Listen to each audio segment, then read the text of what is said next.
evening, good night, good morning, good day, and I don't know how to say any of these things in Mandarin or Cantonese, which would happen in Singapore. But hello, ladies and gentlemen, and thank you for tuning in for podcast number 32.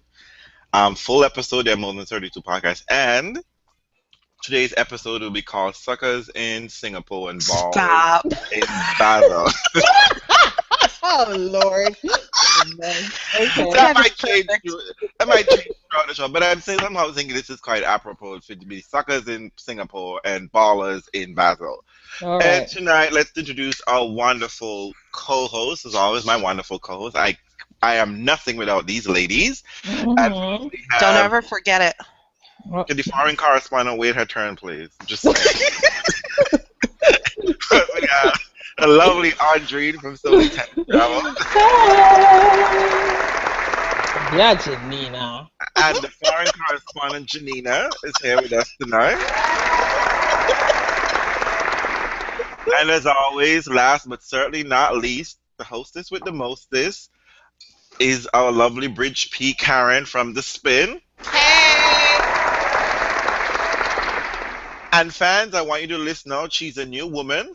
She has given her life to the Lord, and she's not cursing on this show anymore. We're gonna keep her to that. Why you gotta do me like that? Okay, we're gonna. We're trying to keep you strong. We're trying to keep you strong. We're trying to keep Yeah. Strong? Yeah. yes, Yeah. trying to keep God you of strong. Jesus is against you. Just introduce our And guest. just like in Paris, no weapon form against Rafa. And today, as was Reels, and I'm Reels, I keep forgetting that. And as we are the Reels Tennis Podcast, we strive for giving you the most authentic coverage. And our lovely Andrine was able to find us a fan who was in Singapore. And we have the lovely Jasmine with us. I mean, you can't get any better than the name Jasmine. How are you this evening, Jasmine? I am wonderful. Happy to be here. Oh, thank you so much. You say that now. We don't buy. We do many things, but we don't buy. But we're so happy to have you here because, apparently, WTA forgot to send us our tickets. I'm sure that's lost in the mail. I have a strong letter to write to you and FedEx. Next year we will be in Singapore. Karen, you can pray for us for that one, please. And we're so happy to have you on our show that you were there in Singapore and to tell us all about the excitement of experience. So a little background. When did you decide to go? What made you decide to go? And how the hell did you even put together the money to get those damn tickets? Well, If it's illegal, just say a friend of a friend. Or just, as the pretend lawyer around here, just say no comment and keep right on front. I had actually been saving up for about a year and a half. I didn't really know where I wanted to go, but I always talk about how I want to travel the world and watch tennis, and I hadn't done it yet. I mean, so after Wimbledon, I was like, oh, screw it. I'm going to go to a tournament at the end of the year. And I was trying to decide between the World Tour Finals in London and the year-end championships in Singapore. And I just weighed out the prices, and Singapore came out a lot cheaper than London did. So Whereabouts in the Singapore world do you live? I live in Texas. Oh, okay. That's a pretty far place to go. You couldn't have gone to Indian Wells? Well, see, that was too early in the year. Oh. You I made up your needed- mind. Okay. I needed something at the end of the year in like October or later. I see. Otherwise, I wouldn't have had the money. Oh, so Linz and Luxembourg and Moscow wasn't on your list of places. No. Though I did consider Shanghai. It's like London, Singapore, or bust. Well, Pretty much. You considered Singapore? You I did. Shanghai? No, Shanghai, yeah, Shanghai. Oh, okay. Well, you were looking for something exotic as well, right? Because it was a vacation, not just for tennis. Actually, it started out as just for tennis. But I wanted to go someplace far enough away, and I was going by myself, so I kind of wanted an adventure built in. Oh, so fantastic. Excuse. sexy and exotic. So did you and meet up with any fans there? Any fellow tennis fans there while you were there? No, I don't think I actually follow anybody that was in Singapore, so I didn't have anyone to talk to or hang out with or anything. Good Lord, woman. Oh, that's Karen, I detected a slight bit of, it's not shade, but I No, think it's not shade. no, exactly. You're trying But to find out your business. You're usually trying to find out what you do there by Usually yourself. when tennis fans are about to travel the world, they send out a call signal, like a bat signal. Say, I'm gonna be here. If you're here, say hi. Jasmine's leaving the Come back say page. hello to me or something. But So Jasmine, you're keeping your business tight. No, but I'm that it's creepy adventurous, person that not to lurks. shoot Wait. Let me. What are you saying? Sorry. I said I'm that creepy person that kind of lurks in the background and Mm. pops up every now and then. So it's okay. describe yourself as being creepy. Well, you know what though? You know what? You were actually Jasmine, and I actually only met via Twitter, and you were far more active, maybe 2 or 3 years ago. But Yeah, you well, actually- I worked from home then, and now I have a real job, so it Really? sucks. that Really, I'm explains. not going to mute you tonight. So, because that office policy of no Twitter and Facebook at work really kicked in, right? I know, right? Well, sometimes I still sneak and watch streams of tennis at work, and people wonder what the heck I'm doing. You're fired. Yeah. You're minding your business. You're minding my business. Yeah. So how long did you stay? I was there for a week. Okay. Did you enjoy Singapore in and of itself? I did, except that I sweat so much that while I was walking around, I felt like I looked like a wet dog, and pretty much nobody talked to me. It was like everybody kind of gave me a wide berth. They probably thought there was something wrong with me. Like, what the hell is wrong with that tourist? Why is she sweating so much? Wait. Did you not wear the right clothing? What's the temperature there? What was it like there? The temperature there wasn't quite as hot as it gets like in South Texas. It was in the high 80s, so the temperature, it wasn't too hot, but like the humidity was off the charts, I guess. I don't know. It was bizarre. Your hair looked amazing. You sound like you look like Janina in Ohio. Janina kept saying, "I'm hot out here. Oh my God, I'm hot." My hair looks fucking mess. It's true. So what tennis days did you purchase, and who did you see? Now I should have done more research because I ended up seeing the white group twice, which was totally unintentional. So I saw the second day, I guess it was, because I think it started Sunday. I saw Monday, so I got to see Muguruza play Safarova and then Kvitova and Kerber. And then on Friday, I got to see Muguruza and Petra, and then Safarova and Kerber. Yeah.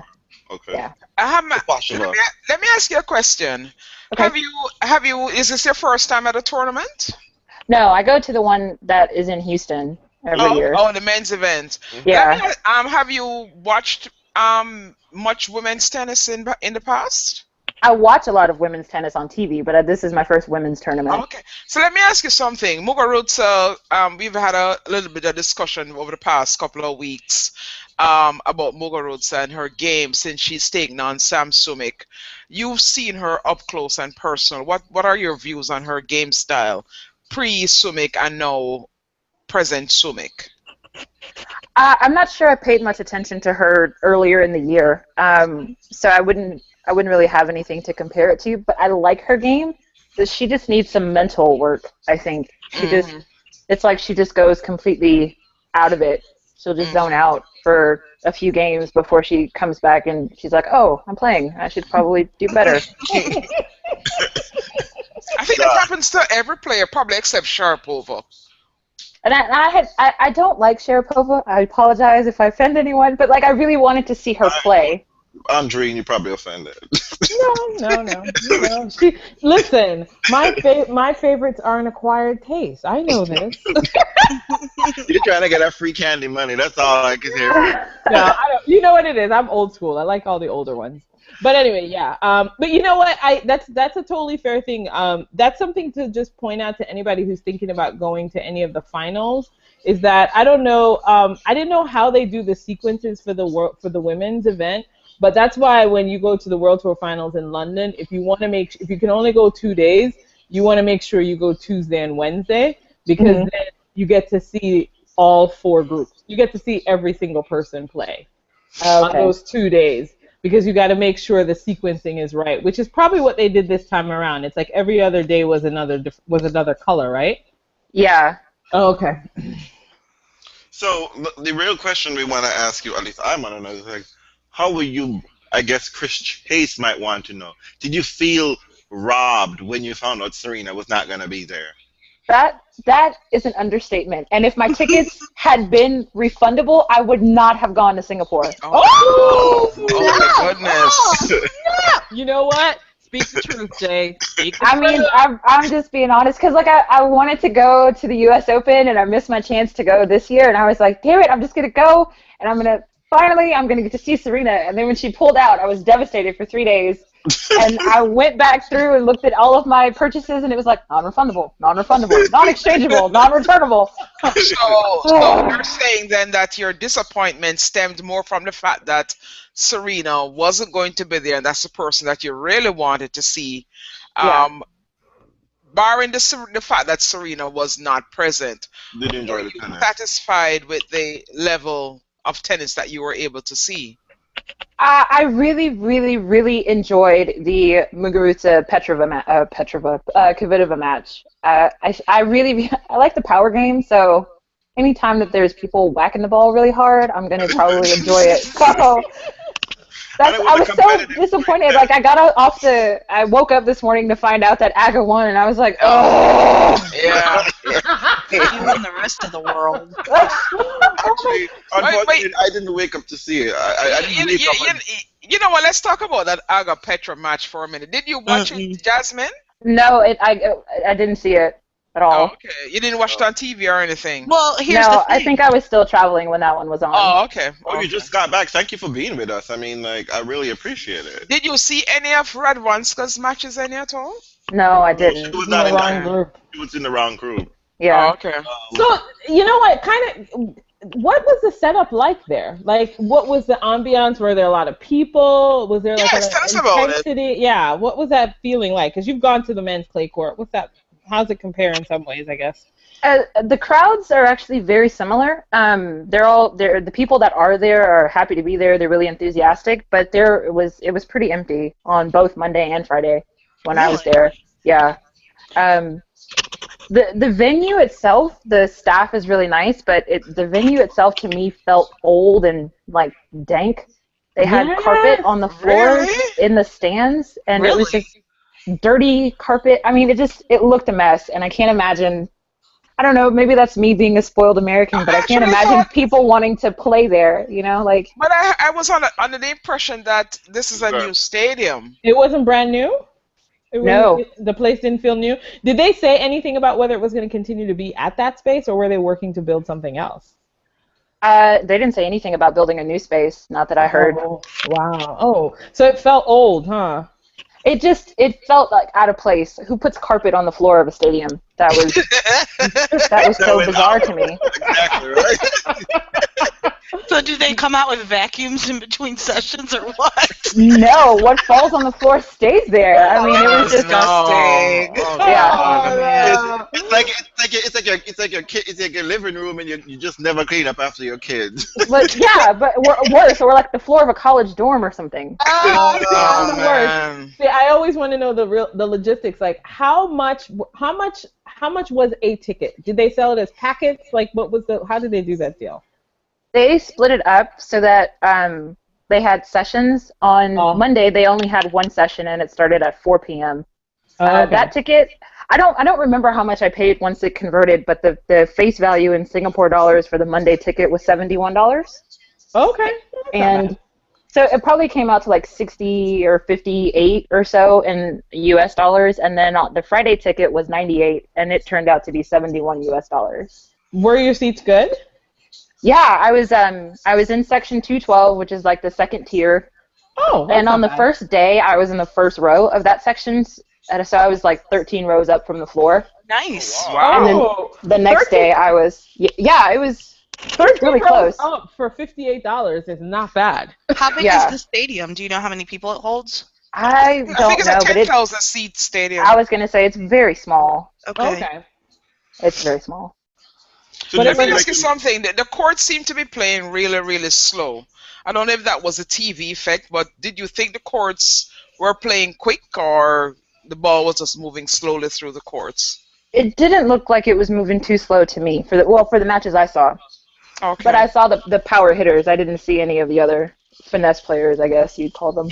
No, they're not finesse players. They just can't. They just don't have a finishing shot. Oh my lord. That's what it is. They just don't. They just, and we're going to be discussing that later on in the show tonight about How were this thing about smart tennis players. Okay, stop it.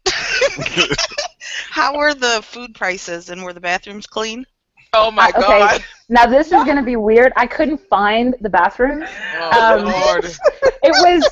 It was weird. Everything was so segmented. Like when you came in the entrance, you pretty much walk right into a concession stand, and then they have curtains, like in old school playhouses. Curtains. What, like a theater? Did you take pictures? I don't have pictures of the curtains, but I do have pictures from my seats in the stadium. Okay, you should post them to your Twitter account, which is. Well, just so you know, Jasmine is going to be doing a review of Singapore for my blog sometime next week, and so she'll be able to post some pictures. Hopefully, even if they're not the greatest, whatever, we still want to get a sense of it. So we'll be able to. I'll send the link out, and she'll send the link out, via her Twitter feed, and hopefully we'll put it on more ours. information. It'll definitely be on ours when it comes up. But Yeah. Jasmine, you feel like your money was well spent? Like you feel like Byron at Serena wasn't there, but you felt that I do. Like when I go back and look at the value of the tickets, I do. Those 2 days in Singapore were cheaper than the 2 tickets for 2 days that I had at the Houston tournament. So Wow. And all you saw was John is now. I'm just saying.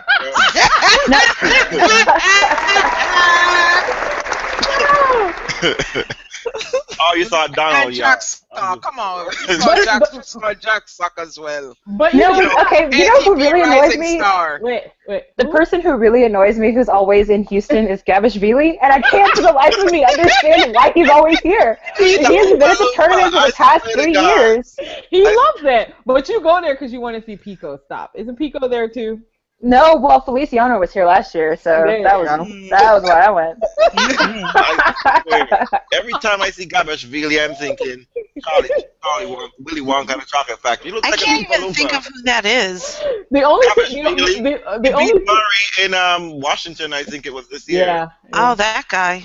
The only time I think of Gabashvili is Australian Open when he played against Federer, because Federer had on those pajama shorts. That was it. Sorry, that's my context for Gabashvili. Oh my goodness. Gabashvili is a journeyman on the ATP. Okay. I know who Gabashvili is. He actually can hit a good ball when he wants to be and have a lot of. I know, but I don't want to pay to see him. That's the problem. But see, you paid to go see Aga. So what are you trying to tell us? I'm just Right? Really, stop. Oh, he's very odd looking. He looks like he belongs in Lord of the God, I'm Rings. going to have to mute you guys because of Billy. Well, He looks it's like alright. Oompa Loompa. I'm Hi, telling you. Billy. There's no question in my mind about that. So you really felt that you had a good time. I did. I really enjoyed myself. Yes, I did.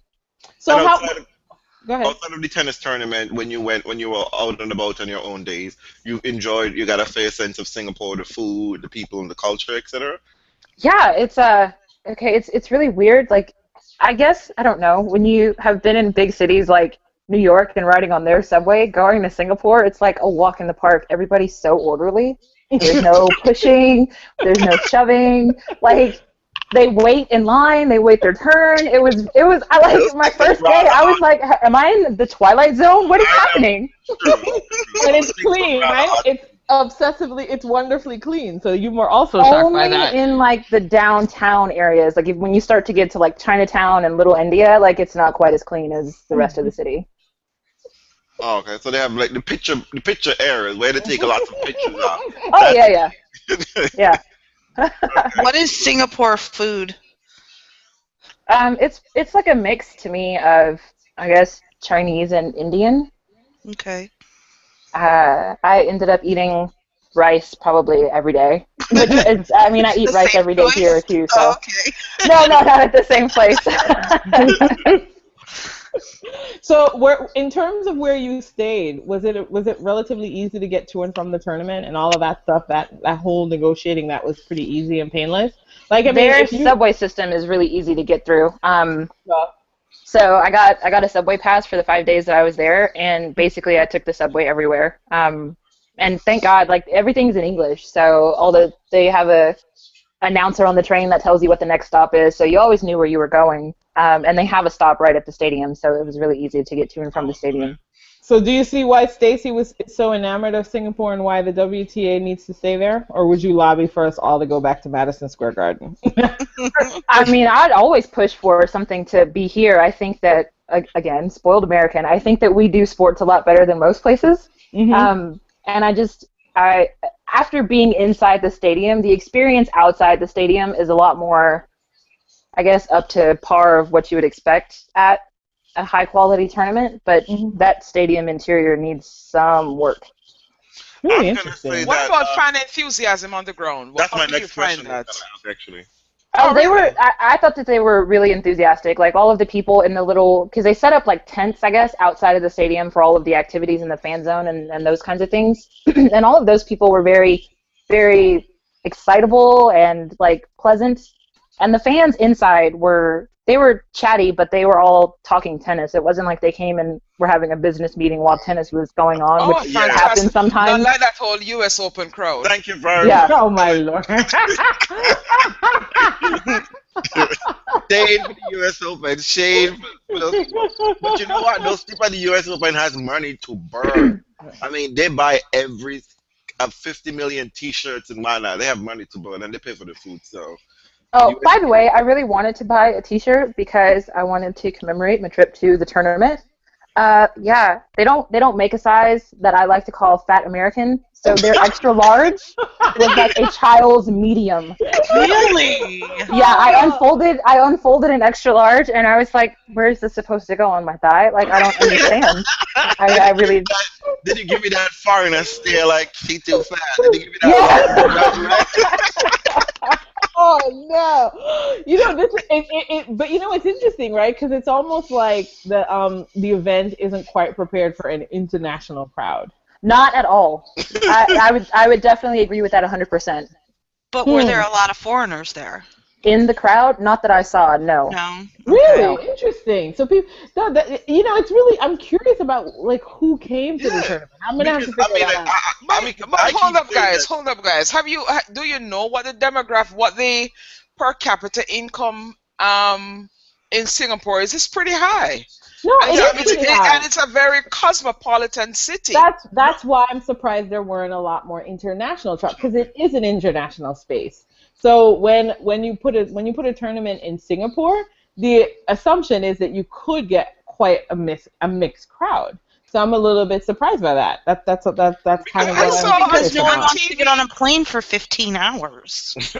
What'd you say? No, but from the crowd, from the fans that I saw on TV, it was a mixed bag. But there were a lot of locals, which is good. Because that is a problem. That is one of the criticisms of the tour moving to Asia that I see a lot of, in social media and elsewhere, is that people are saying that there are not enough fans in the stands.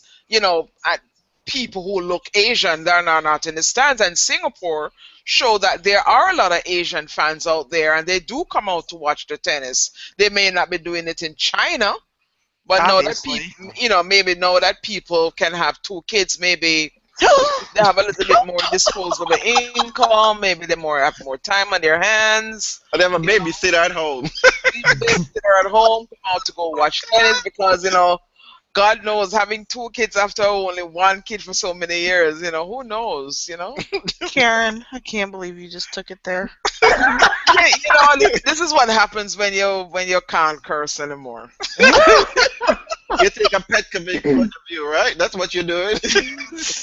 Oh God, no. I mean, you have no idea how. I mean, we don't have any idea how that's going to change things culturally, and we also don't. We always have to kind of admit to who goes to tennis tournaments. I mean, what was the breakdown when it was in Istanbul?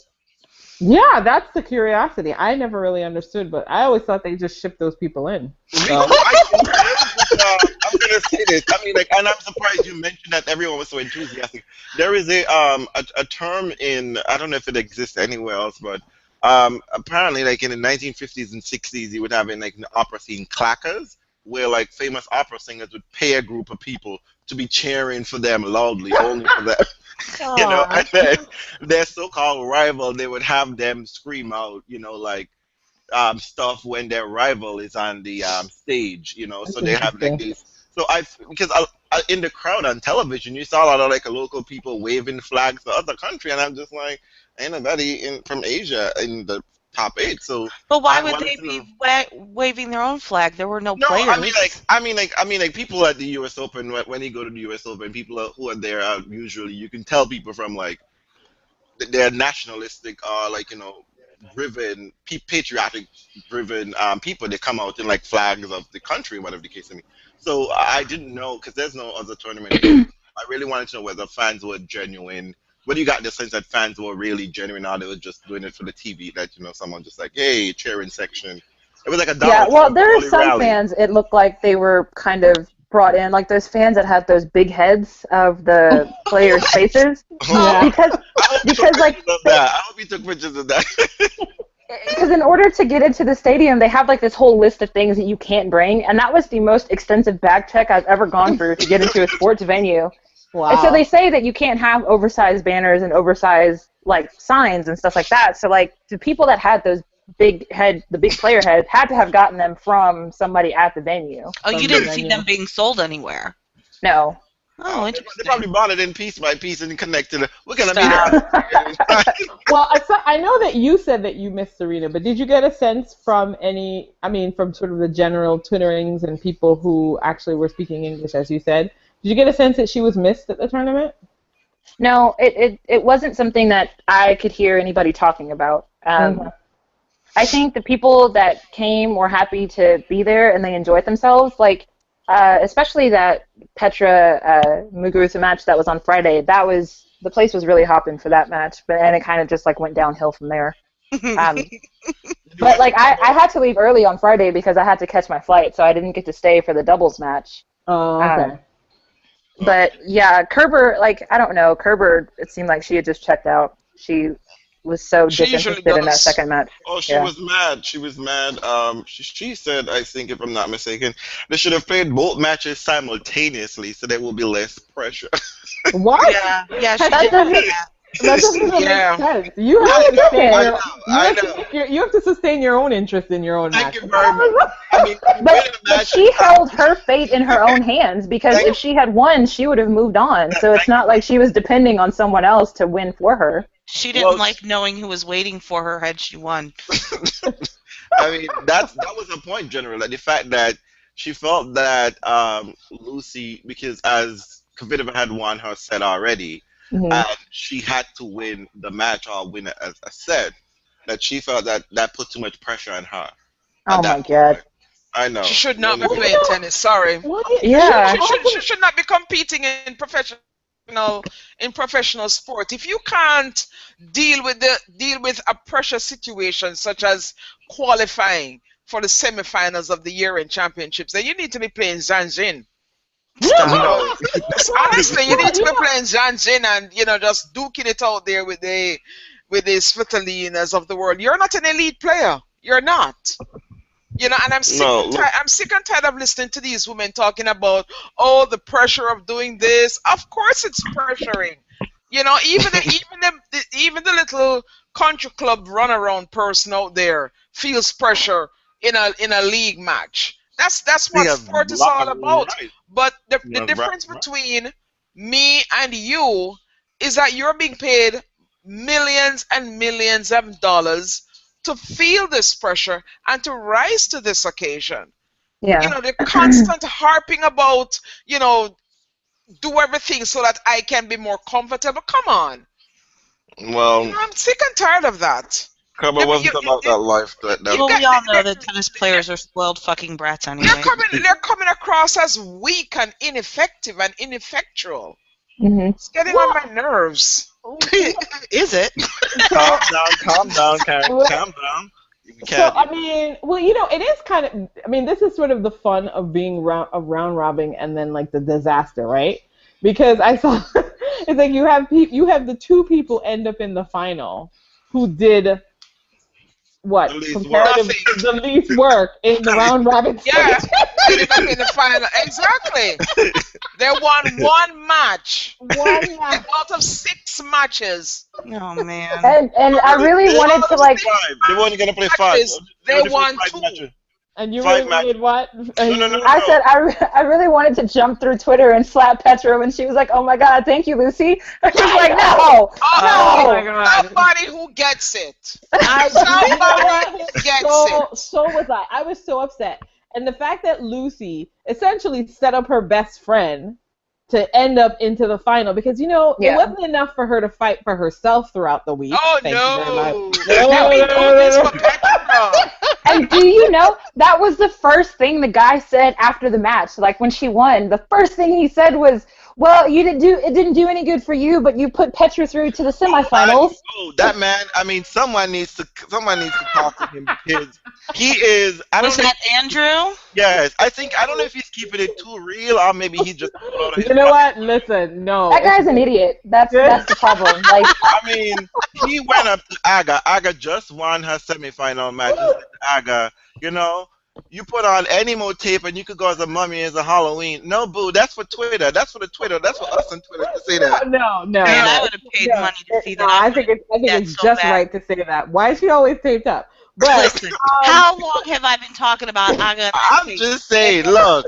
maybe it's like the sleeve. Maybe there's no injury, but she wears it like Milos in that sleeve. yeah, it's like it's like a mental thing. It's like a mental so sludge. much tape. So much. I can't stand how much tape she wears. And I was really happy to hear the commentators talking about it this week. Because it's like nobody ever talks about she's perpetually injured. What's her name? Ann Kyoto Vong always talks about it. She's just like the Radwanska sisters always wears tape. It's just like The other sister even around anymore? yes. Ursula is. Just like you see tape, it's the Radwanska sisters. I can't stand You know what? it. I had this weird you know what? feeling It's so about it. I had the weird feeling about the tournament, though. I thought to myself when I ended up in the final, I said, while I was happy for them individually because they've had so years, and obviously individually, it's great. It's a great thing for the player. But when you think about it for the tournament, it was kind of a non-starter. This final, right? It didn't say anything about the year. It didn't even say. Right? It just didn't. It didn't end a story that we had been following. Like That It didn't end a story because Serena wasn't there. If Muguruza take Serena. made it, Yeah. take Serena out of the She equation was because gone Serena, anyway. Serena's in a class by herself. Let's be honest here. Serena's in a class by herself. But what this, and I hate to use this to describe women's tennis, but we have this vulture wars that we do, Jasmine. And when I saw Radwanska holding up that trophy, I said, "This is just perfect. This is absolutely perfect because the women's tour this year could be described as the vulture tour." Radwanska has done absolutely nothing this year, and when it came down to the wire, that she had to qualify. She wanted to qualify. She needed to qualify because she wanted that purse money. She killed herself playing all these tournaments just to qualify. And she won one match. And if the field was stronger than it was, she would have not posted at all. If Simona Halep or Flavia Pennetta or even Maria Sharapova, if they had done what they were supposed to have done, there's no way somebody who vultured 2 tournaments just to get into the year-end championships should be holding up that trophy today. It's ridiculous. Yeah, it's a weird feeling because it's like I was thinking about it and I was like, I've seen people back and forth because some people are upset that I got vultured, right? And of course I even upset that I'm going to use the term vulture. But I was thinking to myself, what is the statement of this win? Yes, I know Aga is a faithful soldier. She's always done well, da-da-da-da-da. But it just didn't tell a story to end the year. It was anticlimactic. Yeah.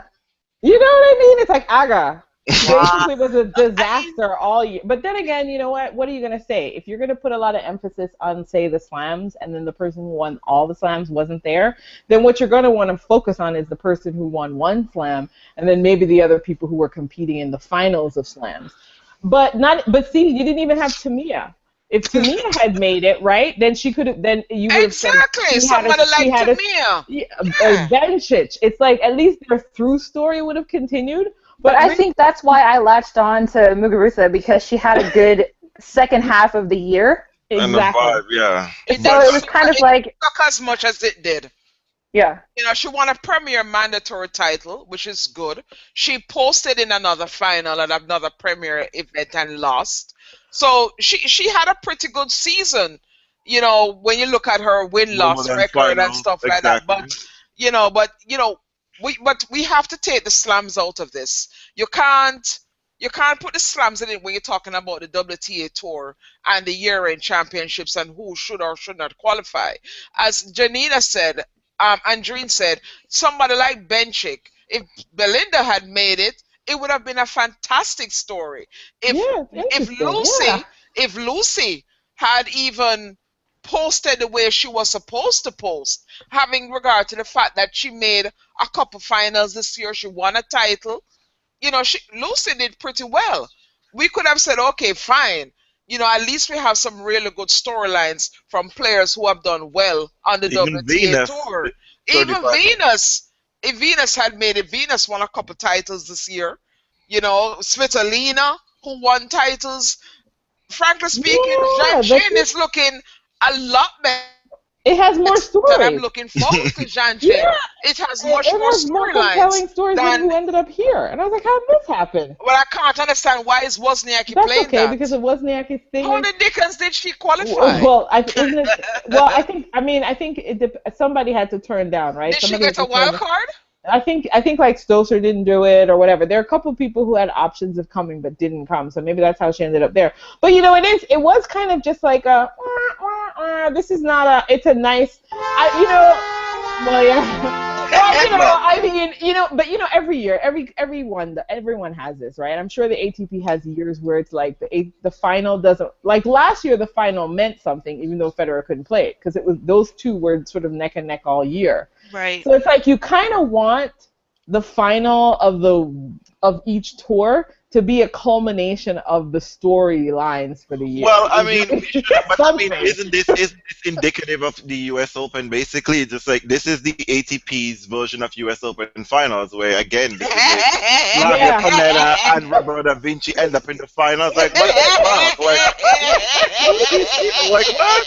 The bookies didn't even have these people on their playbook. Like, what the hell? And I mean, like, it's the same thing here. I mean, honestly, I don't know if I said it publicly. Jasmine, I hope we're not taking over, you know, making the people. I am officially returning my Simona Halep bandwagon ticket. I'm no way. Oh gosh, are you throwing in the ticket? You can't even catch me near that bus stop. You can't even catch me near that bus stop.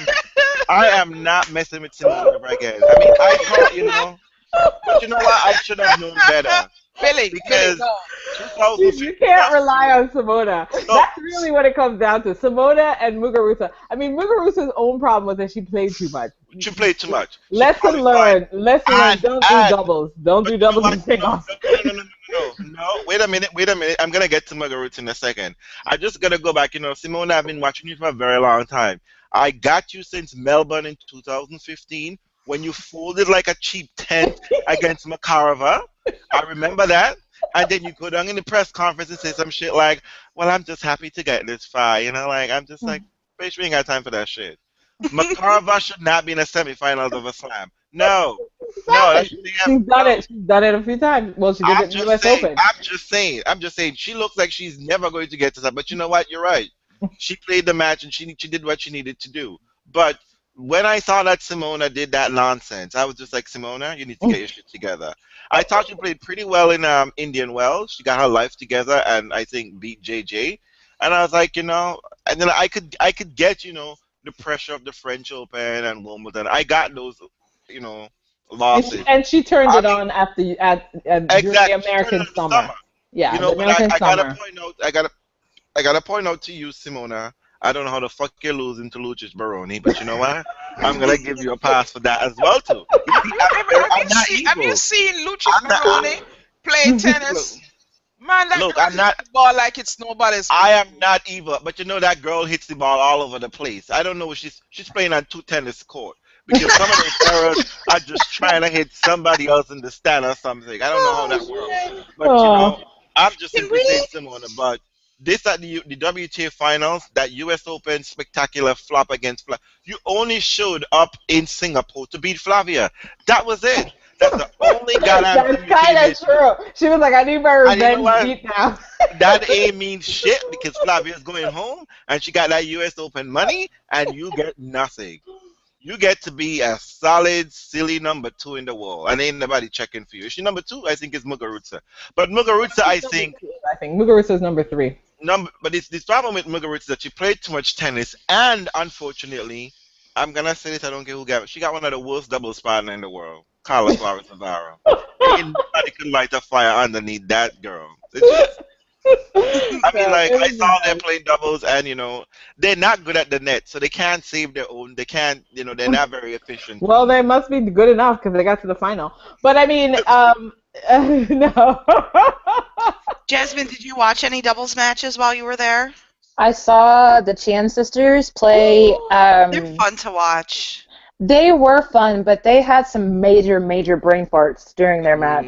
I know, The it's one that true, I it's saw. true. I watched Um, them really and truly. It is true. but they hit the ball really well. But it's like they just go off. They go off on those tangents worse than Muguruza does. Like, I saw them play. Who were they playing? They were playing Caroline Garcia and Yeah. About Nick. yes. And it was just like they were doing so well, and they'd be up by 3 games, and then it was like Yeah. That's why they can't beat Mirza and Higgins. Higgins. Yes. Because I mean I'll watch a match with them and I'm like, oh wow, 3-love. I think they might nail this set. Next Yeah. thing you know, you come back and it's like it's over in straight sets. I was like, how do you let this get over in straight That sets? is what Mirza said in the Concord interview. Just like those girls were pretty much, there was nothing to separate them in the beginning. Then all of a sudden they were solving to stay in the set, and then they were like, nope, we're not about that. And just their movement, it's like, why are you sending her to go for the ball? She's the farthest away from you're right there. Yeah. What are we doing? I think they fall into like that family ease, and then they forget that they're actually supposed to be winning the match. So it's almost like they're too familiar with each other. But yeah, that is true, and it's kind of weird that you would. I guess we see the ultimate system pairing with Venus and Serena. You see, there's almost like a psychic bond between them. Yeah. That there's an effective communication on the Bryant brothers. But I mean, when I watch the Radvanska sisters and the Chang sisters, sometimes I think they was want to go fight each other. I was just like, it just in there, I just like, look at this lazy bitch there. Look at this fire. I gotta. You know what it is? Well, the perks of Sanya and Hingis really are that they were two strong individual players. Do you know what I mean? So it's like when you put those two together. I cannot stand Martina Hingis though. Like I love Tanya Mirza.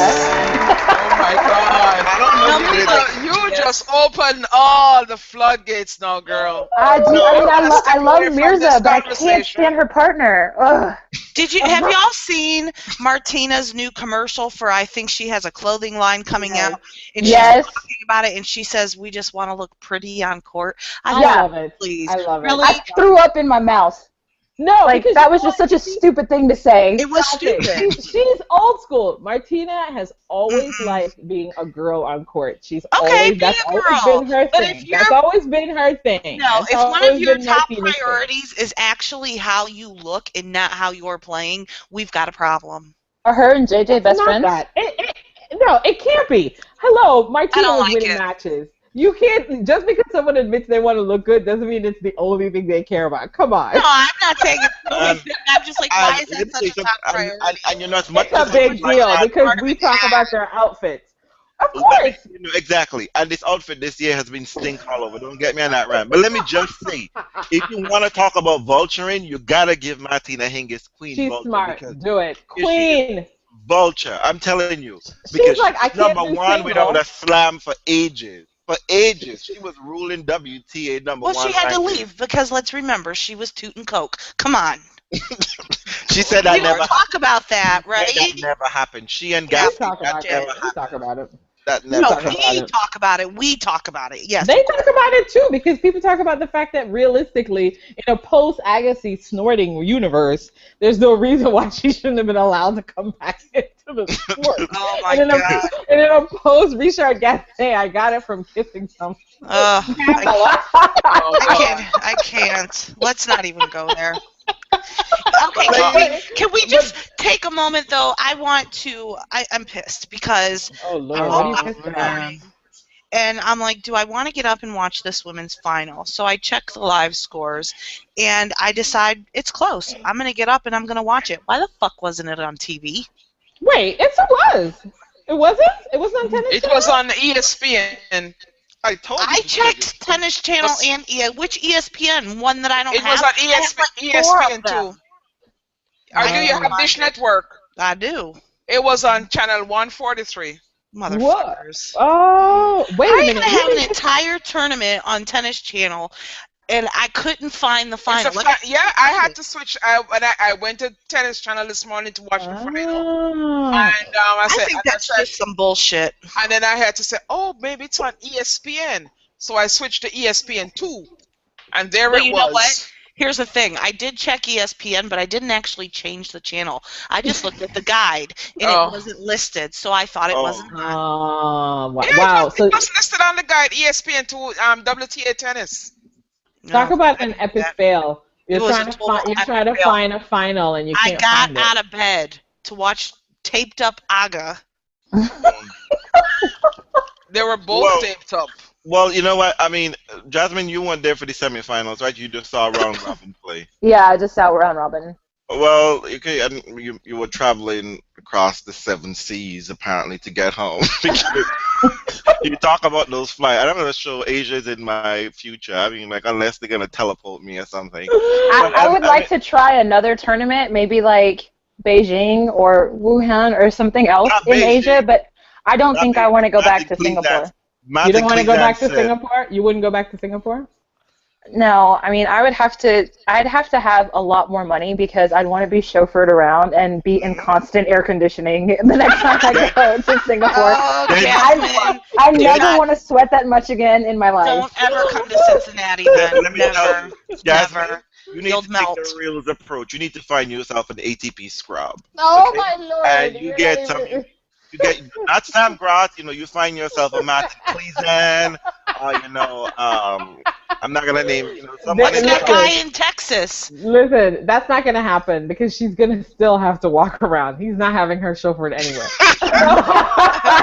Like you can get a behind the scenes accent. You're right. You know But what? you know what? I think And all these Wuhan top looks guys are good. getting married, so I don't even know what to tell you to because everyone's You know what, getting. Jasmine? I think Wuhan looks very good. That stadium looks very nice. No one's Looks like it's there. going to be growing, but it looks like it's going to be the kind of thing that's going to be growing. You know what would be good, though, is Beijing, because you Shanghai. might get a chance to get both, the what's men his and the name? women. Women, yes.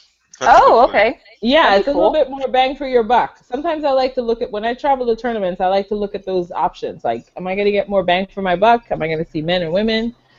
So that's kind of cool. I would consider that. And you can also go to Shanghai because like it's just party city in Shanghai and excitement.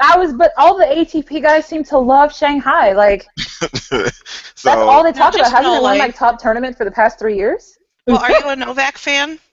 Absolutely not. Oh, thank God. No. So, Jasmine, before we let you go, I don't know if you're busy and you got a lot of stuff to do. We want to get your ATP and WTA top 6. So, now, Top for the 6. yes, okay. Now, the rule Context. context is that, I mean, for the men's, we're always gonna say the men that you'd want to sleep with, or be the side piece for, willing to cut a bitch for. And for the Oh, ladies, okay, okay. the ladies, Same for the ladies. You can apply the same rule for the ladies. But if that might be too hard for you to be like, who would be a good girlfriend? Who you think would be a good girlfriend where you can sit down and Oh, talk? Jasmine has the ability to go there mentally, Oh, for sure. regardless. Oh, Oh, yeah. She's okay, not the so kind then- of person you need to create weird content. Okay, then you cut a bitch for nothing and cut a bitch for a man. There you Okay, go. shoot. Simple. Let's go. So on the men's side, my number one is going to be Rafa. I know. Most of y'all are Federer fans. I know. Girl, that ain't the reason why I did that, but you know what? I'm not even gonna say it. Oh. leave his hair alone. Go You ahead. like the hair? Yes, No, I like the I'm hair. just saying you're gonna have to cut both a bitch and a man for Rafa. I know. You're gonna have to cut a lot of people. You're Go gonna for have it. to cut a lot of people. I'm ready. I mean, I travel with a knife. I had to take all of my box knives out of my purse when I traveled just to make sure I didn't get stopped at security. I'm always ready to cut a bitch. Oh God. You hear that, Pico? You hear that, Pico? She's ready. Leave people. Oh. So I did get to. I bumped into Fernando Verdasco when he was at the Houston tournament 2 years ago. He's very, very good looking in person. I might have to cut somebody to get a little closer. I got some sexy legs. He got nice legs too. So Oh, yeah, Verdasco is her number 2. And Feliciano. As much as I love Rafa, I still think Feliciano's got the best ass on the men's tour. He does. Because he does. Yeah. I have pictures to prove it, but you know If I ever see his girlfriend, wife, whatever, I might actually have to cut her. Just saying. Basically, you've just let everybody know, okay? Don't let Jasmine get close to her. They're not so good with women. They don't like women being in charge. Just so you know, okay? There's a problem with ladies Spanish fed. Just so you know. But see, that's why you're just a side piece for the Spaniards. There you go. You see, you know your place. You know your place. Yeah. See, listen, she's fine with her place. I love it. Yeah. They're only in the U.S. for what, like 3 months? Hey, that's cool. That's enough. Oh my Lord. Number 4. 4. Oh, number 4. I don't know. It used to be Del Potro, but I don't know. I don't know about him It anymore. can still be Del Potro. He's just He got hanging out. lots of time. He got lots of time for you, boo. He got lots of time for you. He's strolling on the beach, taking Right? nice walk. He's cooking. Y'all I some mean, crazy like, people. I think by now he got Oh that my one-handed pancake flip down Maybe you could pat. take him to get waxed. Oh, yes, that would have to be like the first stop. Oh no. Okay, number 5. Number 5. I don't know if I go that deep. I mean, I don't have. She can only Because stop. I'm not really big on like, I don't know, like any of the Eastern European guys or. One of the French boys. They got lots of them over there. Oh, okay. Well, Frenchies, yeah. Tsonga. Oh well, always. He's a whore on these parts. That's why he's my number 6. He's on all our lists except for Janina's. Not on my list. Let's see. Can I put a number 6 on there that I don't want to like be? I just want to like hang out with, even though he's kind of a dick. Dolgopolov. Yeah. I think he's great. I mean, he's like the guy that you want to go and have a beer with, and then fight him at the end of the night because he gets so like misogynistic or whatever. Yeah, he did all that. Yeah. All right, let's give us your ladies. The ladies. That was a really good top 6. That was a good topic. I like Well, Ladies. number 1 would definitely be Serena. Okay. As far as number 2, I'm not like too big of a fan of her game, but oh God, would I love to hang out with JJ. I mean, I just like, I want to be a fly on the wall when she goes shopping or when she's like talking to her team, because I just feel like she's like that drunk aunt at the family reunion that always gives too much information. Oh Lord. But she's getting her hair braided. I want to stick around for that. And Kuznetsova because I want to think that she's not as obsessed with her dog as she is. So maybe if I hang out with her. No, she totally is. I bet However, she's unavailable. you might have to cut Kuznetsova's bitch to get to Susie, but Janine is cutting you. She's swatting her way through people. Number 4. I don't know. You have the American girls. You have no, England. The French girls. You can go old school. You can go old school. You can be a player who's not on the tour anymore. Oh, in that case, I want to hang out with Martina Navratilova. You got time to move. I want to hang out with her, and I just want to hear all of her stories. Yeah, she probably has a lot. Yeah. And all the trash that she talks about everybody else. That's what I want to hear. No doubt. The Monday morning quarterback is available. Yeah. Oh, and speaking of Monday morning quarterbacks, I definitely want to put Mary Carrillo on that list and talk to her too. I love Mary Carrillo.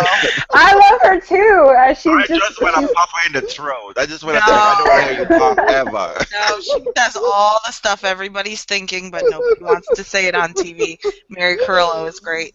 That's why I love her. Don't invite her to your parties. Don't invite her to your parties. She'll tell all your business. Oh, man. But can we also put like Chris McKendry on a boat and just it never comes back to land ever? Ever. My mother say, put in an old drum and set her adrift. Yes, that's what we should do with Chris McKendry. She thinks she's the shit though. I mean, like I've seen her in person, and I'm just like, girl, you need to stop. Like, so like when she first started coming on to the tennis like segment of ESPN, I didn't know that she did anything else, and I saw her on ESPN like doing regular sports stuff, and I was like, oh God, you have a real job there? Who thought that was a good idea? Uh-oh. I Venus know. would make a really good photographer. Are you looking at Venus pictures? Oh yeah. Karen, that's so random. No. You know, I have to interrupt everybody, to talk about Venus. that's our number one. That is our number one. That's my number one. I love Venus, but I think Venus would be too zen for me.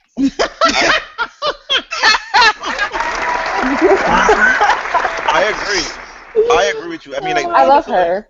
She's not the kind of woman I would fuck around with. Like I would not try to, cross a path, be angry with her because she's the type that she would cut you and you wouldn't even know you were cut until she was hours and hours away from you. Thank you very much. Venus will plan your murder, bury your body, and come back and be like, I can't find Reels. And this is the way he is. I mean, like, I left him at home, and I came here carrying the video footage to show that I was not anywhere near there. Venus is not like that. Venus is gentle and a lady, and oh Lord, Karen, because you spent so much time with her, right? I did. I spent a lot of. Listen, Love. She came to my neck of the woods on a book signing. And I had to introduce myself because I'm family, and she says she wrote in the book. Sister. I'm the long-lost Williams sister. Oh, and she said, it's always good to meet family. That really nice Venus, genteel way. And she busted out laughing and everything. It was I wonder if she started a stalker right there.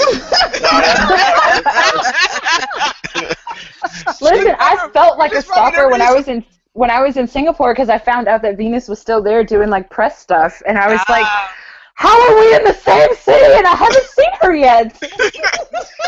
Like I was walking around sightseeing, and I saw one of the WTA vehicles, and I stood there for a good 10 minutes. I was like, I'm just gonna wait because somebody's eventually gonna come back to this car, right? And then they're gonna get in it and drive away. It's not weird at all. That's what's doing us dead. Oh, that's fantastic. So, I mean, before we go, we let you go, Jasmine. I just want to wrap up with the suckers in Singapore. I just gotta say, I watch a lot of the matches in Singapore, and I don't know if that was a good thing or a bad thing, but because my blood pressure just went through the roof watching Kvitova. But you know what? I always remember some sage advice from our bridge P here. She says, never, never ever get on a bus with Kvitova. Never. Just don't. You just never do that. I remember a little thing I said, no, if it's on grass, if it's not on grass, Petra's playing the ass. Like,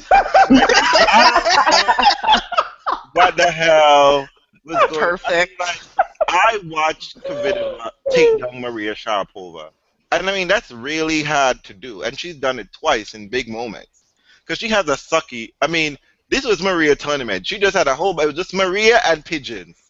I mean, like, there was only person I saw had a winning record was Flavia, which was a 3-2 record. And Maria equalized that before Flavia went home.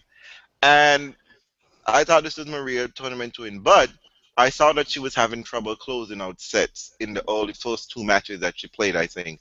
She was having trouble closing out, which is very unusual because when Maria has you in a hole, she likes to run. She likes to run. It's the only person who could, catch her. I like to sing playing with her. Like toying with her. Yeah, go take the lead is Serena. You go out to a full love lead and then see what you can do after that. I'll show you what's going to happen. And, she couldn't, it was quite surprising that Kvitova won that second set, having been down double break, down 1-5, and then came back to take that match in tie break. Then Kvitova go into the final against Radwanska, and then... You want to know my thoughts? Total fuckery. You want to know my thoughts on both matches? Because I'm a sucker for punishment. The Sharapova ran out of gas. It's as simple as that. She did. She ran out of gas. But do you think it's because she hadn't really played much the second half of the year? I think because she hadn't played a lot. And, Petra came out firing on all cylinders. Some players just don't want to continuously lose because after a while, that gets in your head. And you develop a mental block. Example, Simona Halep. So Petra knew she needed to win that match, not because of qualifying and not because of any other, not because to get on to the finals or to win the tournament, but to ensure that that lopsided head-to-head didn't grow even more lopsided. And so she fought really hard to win against Sharapova. Sharapova didn't help her cause much because her game just basically deteriorated. Yeah, that second serve was that she could not spin a second serve and she was going for a serve with a second serve. She was tired and you could see that. She might not have been physically tired, but mentally tired, muscle tired, everything is just, and no matter how much shouting Sven did from the stands. I mean, at one point I thought he was going to come down courtside, say to her, you know what, you're messing this shit up. Let me take the racket, let me do this thing. Because he was so into it. Yeah, he was really loud. I mean, like, it was really, you could literally hear him. Yeah, he was really, really loud. Come on, and all that kind of nonsense. Fast forward to today's match, and Aga wanted it more. You could see it. You could see it in her demeanor, in her body language. She had that refuse to lose mentality today. And Petra ran out of gas because Aga just kept getting every single ball back in play. It didn't matter what she did, lob it, slice it, drop shots. She just ran down everything, stuck her racket out there, did a Hail Mary lob to get back in position. That's all she had to do, just keep the ball in play and just wait for Petra to miss. And Petra just aided at 53 unforced errors to 5 in a 3-set match. Wow. That tells you everything in it. Wow, that's some sort of differential. Only hit 15 winners. Yeah, that's Petra hit 41 unforced errors, and your opponent only at the middle of the second set, the stats keeper had Aga hitting 0 unforced errors. Wow. For the match. So that told the tale about what happened in that match. And oddly enough, Kvitova still had a chance to win the match. She was still. She didn't have a But you chance. see, my problem with Kvitova is that. But my problem with. And when your opponent refuses to give up, refuses to back off, it's like what happened with Serena at the U.S. Open. Vinci refused to back away. She refused to back down. No, well, I mean, I disagree with that assessment of that match. But I mean, what I saw was that for me, my problem with Kvitova is always that when she's missing by a country mile. There is no in between game. There is no like I can, like I'm not playing my A game right now. Let me play my B game until my A game until I start feeling myself more. Because it's either she's going for broke every single chance she gets, and that is not going to work.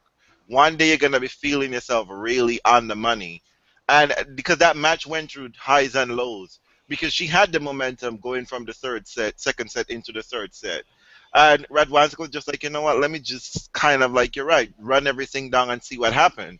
And by the time Radwanska broke back, and I think they traded breaks after that again, Kvitova was just like, fuck it. And Raga was just like, you know what, let me just take this. I'm not going to win a slam, but you know what, this is the next best thing. And the money, $2 million, more money than I've made all year round. Means so much. I could buy new tape. Like I said, I could buy new tape. I just felt like felt like her costume. It's like she just felt to herself, you know what? If not, no win. Right. Yeah. Right. I agree. If not, no win. And there was a look of determination. I'd never seen in a long while. She was determined to win this match, and kudos to her for that, because that's one of the things that I've wanted to see on the women's tour. I want to see the women fight like you want this. Put out the effort. You might not win over a lot of fans, but you win over me, and I'm a fan of the game, because I want to see you put in that extra effort, one more step. That's what Muguruza did this tournament. Muguruza, as we all know, she was injured in her match in Wuhan against Venus.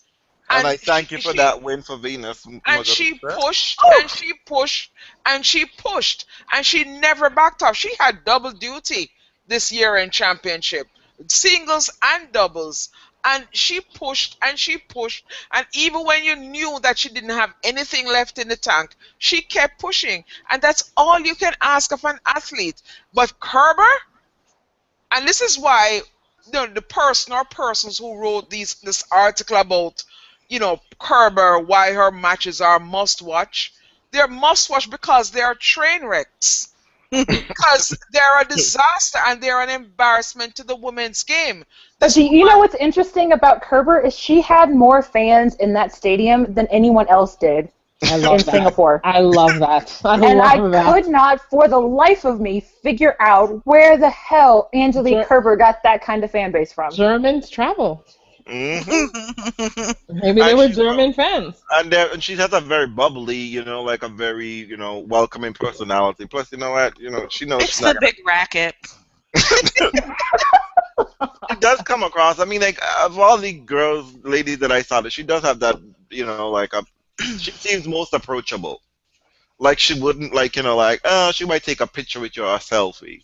That she might be accommodating to. Like, can I have 2 more pictures, please? Kerber, you think is like that? Yeah, I think so. I mean, she does come across that way. I mean, she's very amenable and friendly. She's friendly. Yeah, she is. But let's keep the roll going. Let's keep this going. Where we can possibly come in under the radar with time because we only have one more tournament to cover. Are you sticking around with us, Jasmine, or do you need to go? I'll stay if that's okay with you guys. Oh, yes. We'd love for you to stay. Thank you. So we now verge on to Basel. We have that laborious task of talking about the fact that Roger Federer beat Diva Doll for his 7th Basel title. Okay. I mean, we finished with the women. I'm sorry? We didn't. Yeah, we're finished with the women. It's been like an hour. Oh, no. Okay, since you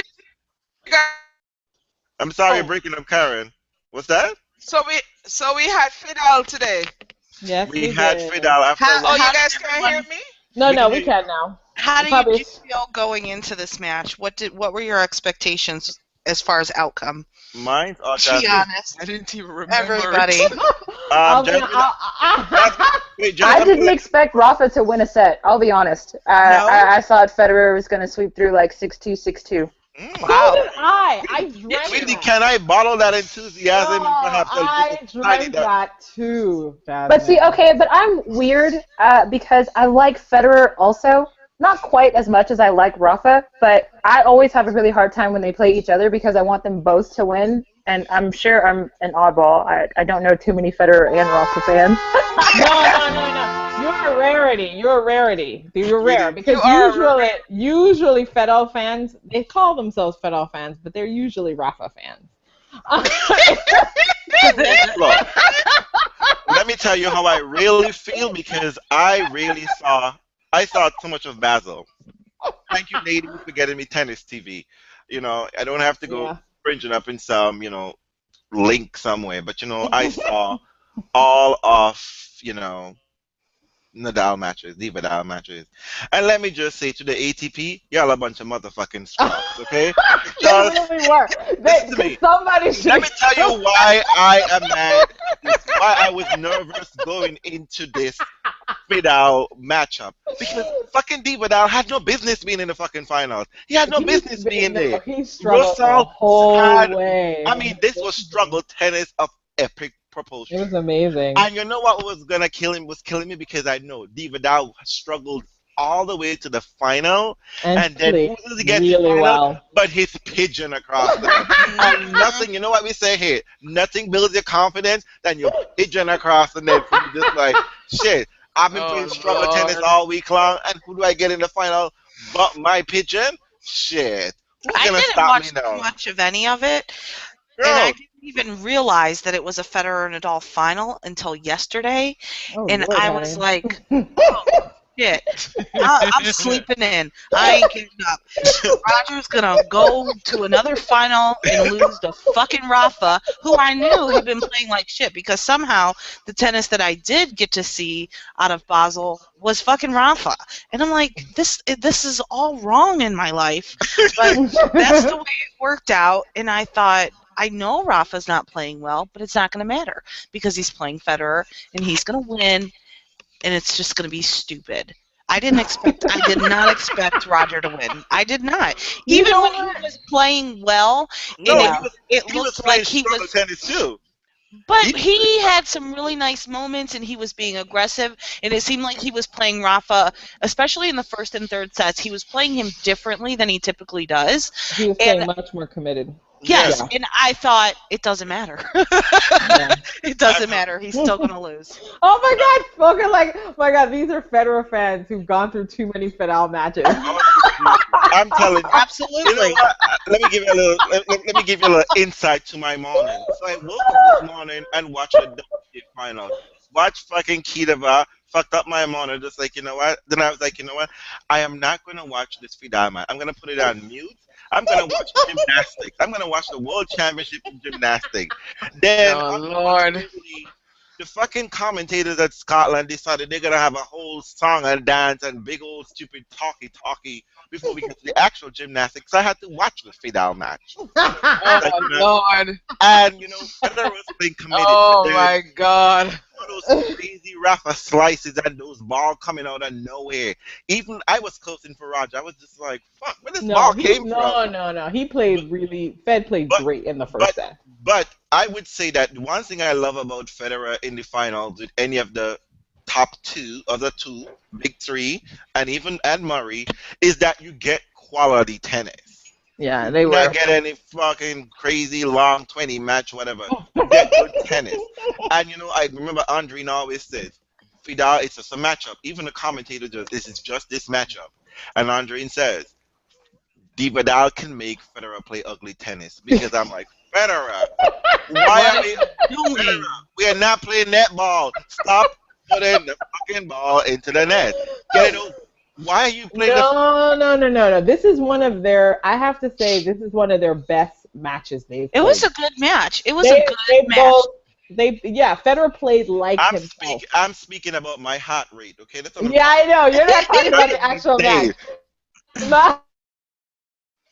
Match. It was one of their better matches. They both were playing pretty well. Solid not consistent. As a matter of fact, you know, like the last time Federer met Nadal, he was playing amazing tennis before. That was the Australian. And then he just it was horrible. Went away. He lost in 3 sets. But this time around, except for Mikhail Kukushkin, Federer played, I'd say, B- tennis the rest of the way. He was not happy to be there. Remember, he even got he got a ball abuse warning. Federer did? Yes, he did. Oh. I was just like, Federer needs to calm the fuck down. Yeah, he got a ball abuse warning in the Kohlschreiber match. Yeah. Yes. He got pushed to 3rd sets that he didn't need to get pushed through the whole time. And Kohlschreiber was looking to pull a Seppi. He was just like, I want to get that 0. Yeah, but we know that Kohlschreiber is unreliable, as cute as he is.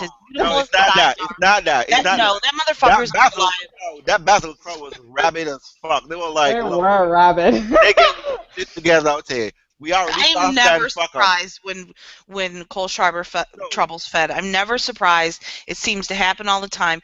But he can trouble anybody, but he just never comes out on top. Never comes out. Well, you know, I will say that the fact that he knows Federer pretty well. What you saw there in that match was that I know Federer very well. I know his game. I practiced with him. Yeah. Kohlschreiber was using experience. What Kohlschreiber was never used to was the fact that was such a very, very, very pro Federer crowd. Because no one was clapping for Kohlschreiber, period. This ain't holla, baby. This ain't holla. Was it reminiscent of the U.S. Open? When people realized, when Basel fans realized that Kohlschreiber could really beat Federer right now, that Federer they were done. They were done with being polite. Stop this shit, Federer. No, you don't get the fuck out of here for us and lose. Those monkeys want your pizzas, baby. Exactly. Well, you know what? It was like today. Even Rafa acknowledged it. He was like, "You guys were really cheering for me all week, except for today." I understand, but I think they really wanted to they pushed Rafa all week as well. That crowd pushed him all week to get because you know what? The truth is, who doesn't want to see them play? Even if you are a Federer fan, you think in your heart of hearts he's probably going to lose. As a tennis fan, but seriously, as a tennis fan, you still hold out a little hope that he's going to turn it around. I don't like this matchup. Thank you very much. Listen to me. I'm talking strictly as part of the audience, the live audience. You want to say that you want to be able to say, you saw them. And Nadal play. I've seen them play live. It is amazing. It is electric. It is the just atmosphere phenomenal. is weird. Yeah. It is unlike anything. And you just want to say, win? Federer win that match? I saw them play at Cincinnati, and it was a good match. It went 3 sets. He did not win, but it was a great match. I saw him at the World Tour Finals. Do you know what? The atmosphere is electric. I saw him lose at Indian Wells too. It is a different vibe. And it's funny. I was thinking about that afterwards. All the talk and chatter and all the thing, and I mean, for the first time, we actually had 2 people in a final that had strong fans on either side. Yeah. I mean, I hate to say it. It wasn't like the Fed Nole fan issue. These people, they bring something to the court. I'm not a fan of the pairing. I'm not, but they do. It's electric, and so I can see why the crowd wants it. Yeah, and you have to understand that when you're watching live tennis and you don't have a commentator in your ear, you experience it totally differently. Yeah, I just gotta say that looking at the stats, the ATP site somehow they don't want to give you winners and errors, but I would say that it was a very balanced match. It was. Both men 15 service games played by both men.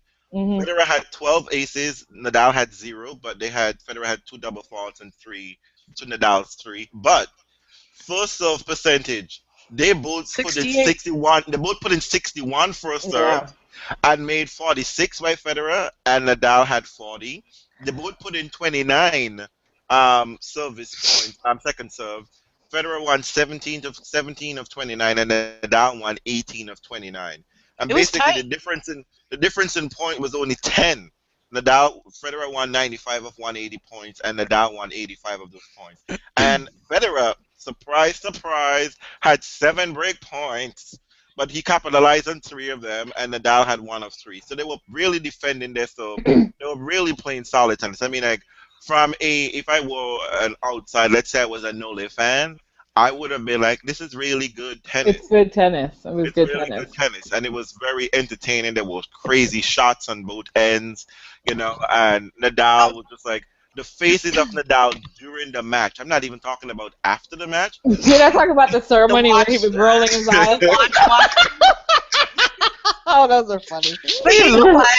Let's backtrack to last week a little bit.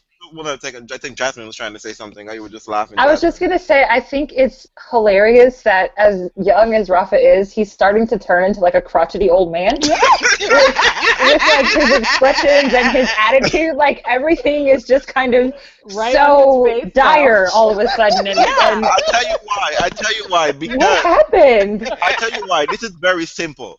Because the legend of the fandom of Federer would not die. You have a 34-year-old man playing the world number 1 at a major, a dominant number 1, and the fans are booing the number 1 player in the world. That you can't deal with that. That kid just like, he was just like, when will this motherfucker go home? America, come take this match. Give him another to the baby. He needs that. Give him triplets this time. I know. He He's looked just at his like, watch I and he shouldn't was be here. like, why is he no, I think Rafa was looking in that ceremony going, why is Federer speaking in Swiss German and French? What saying? What's going on? How is he going to keep talking? I think Exactly. he was just confused. But let's talk about it for a second though, because there's a reason why it kind of worked today for Federer, because he did commit to aggressive tennis. Yeah. And although Rafa played well, we kind of talked about last time with Brad that maybe tennis is passing Rafa up a little bit, whereas Federer continues to move along and get better. Jasmine, what do you think, being a Rafa fan? Do you see that happening, or is he kind of stagnant right now, or is he changing with the game? Because Federer's obviously changing with the game. Otherwise, he wouldn't still be relevant. I think that makes a lot of sense, and I think Rafa is doing what Fed was doing a few years ago, where you keep playing your game, period. Like, you don't adjust to anybody else, you just keep doing what you know you can do and hope that the other person either falls in line or, they fall off the court. Because And that's I what think- always worked. Exactly, and I think now he's stuck in that, but also I think the people have changed around him and he hasn't quite caught up. Mm-hmm. Then I wonder if it's because of injuries or being out for as long as he was, but he doesn't quite have the same upper hand that he used to, and I think it's because people got so used to the power game that now everybody plays it, and now you've lost your advantage. People have gotten a lot better on clay than they used to be. Yeah. Well, the other thing too, I have to say, I thought that Fed was able to manage his emotions better in this match, because I think that's always been the issue in a Fedal match, right? Is that I feel he's very tense. But I actually might have to say that his challenging Nole this year seems to have been to his benefit in this encounter. He was I'm the only one standing up to this guy, and who? I mean, not even that. Just managing all the negative things that happen in Nole matches, I think, really has helped him transfer himself in this match. Like, I think because in the past there was only one man who was challenging him, was Nadal. Or he just got very anxious. Like, sometimes there's something you gain from losing, which is that I think that Federer's emotional management of his Rafa match was really different this time. Well, it was interesting to listen to. Just 1 second. It was interesting to listen to Paul Annacone call Federer's match, because he was really aware of moments when Federer pulled back from his strategy and when Federer continued. So it was always like, that's always been the tension with Fed is like, am I going to go all in with my strategy? And I feel like this whole year has been about Federer learning to commit to the strategy that he tries. He really didn't do that in the U.S. Open final, and I have to agree with. I listened to a couple of podcasts, and they were talking about how if Federer is going to be the disappointed Swiss this year, it would have to be Federer because he really left a lot on the table. Mm-hmm. And I think it's true. Like, I think he just needs to begin to commit fully to whatever charge he's gonna do. And in Rafa matches, you can always see that conflict. Yeah, I saw less of that conflict this time around. Yeah, there were wobbly moments, but I felt like he regrouped really, quickly. Yeah, very quickly. That's exactly what I wanted to talk about, because I know I'm a fan of Paul Annacone. I like when he calls matches.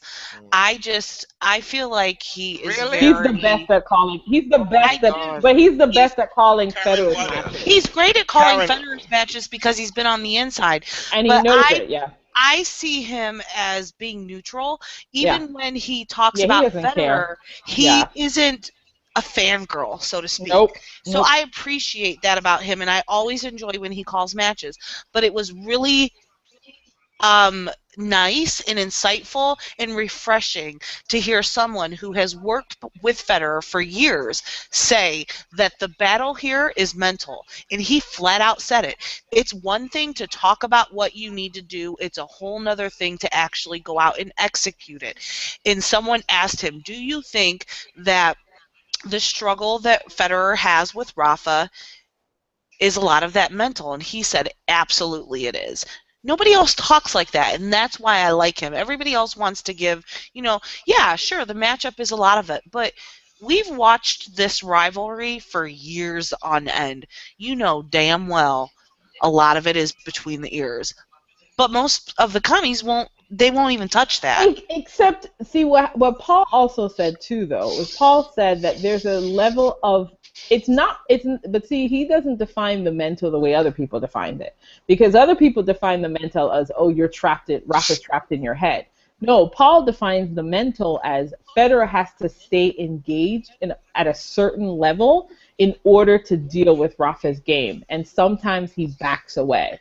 And that's fair. Yeah, there's a point where I think Federer did a cross-court backhand winner, I think, to in the game that he broke Federer. And you could hear Annacone said, that's what I'm telling you need to do all the time. You have to commit to that always, all the time. Even if you miss, you have to hit it committedly. And so it was interesting to hear. I mean, that's what was really fascinating, was just because you could hear Annacone coaching Federer through the match. And you could hear him coaching Rafa through the match to match up with Federer's game. Like, it was Karen, why do you hate him so much? Because I think he's really good. He's boring.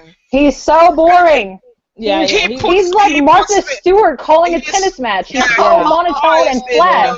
Yeah, he's very monotone. I love the insight that, well, maybe, so is it his voice that you don't like? No, it's his demeanor. Like, I think he is the polar opposite of Brad Gilbert, which is a good thing, but also a very bad thing, because he's just so, like, by the book. Like, when you're watching football and the football commentators are too technical and they're like, oh, that was a slot pass through the middle and you missed the receiver. Like, I don't know what the hell that means. Like, I need you to pull back on the technicalities a little bit in order for me to stay engaged in what you're listening to. You were saying, Karen? Hello? Me? Yeah, I'm here. I'm on mute? Yeah, no, you're fine. Come on, Karen. Oh. Okay. Go, Karen. Yeah.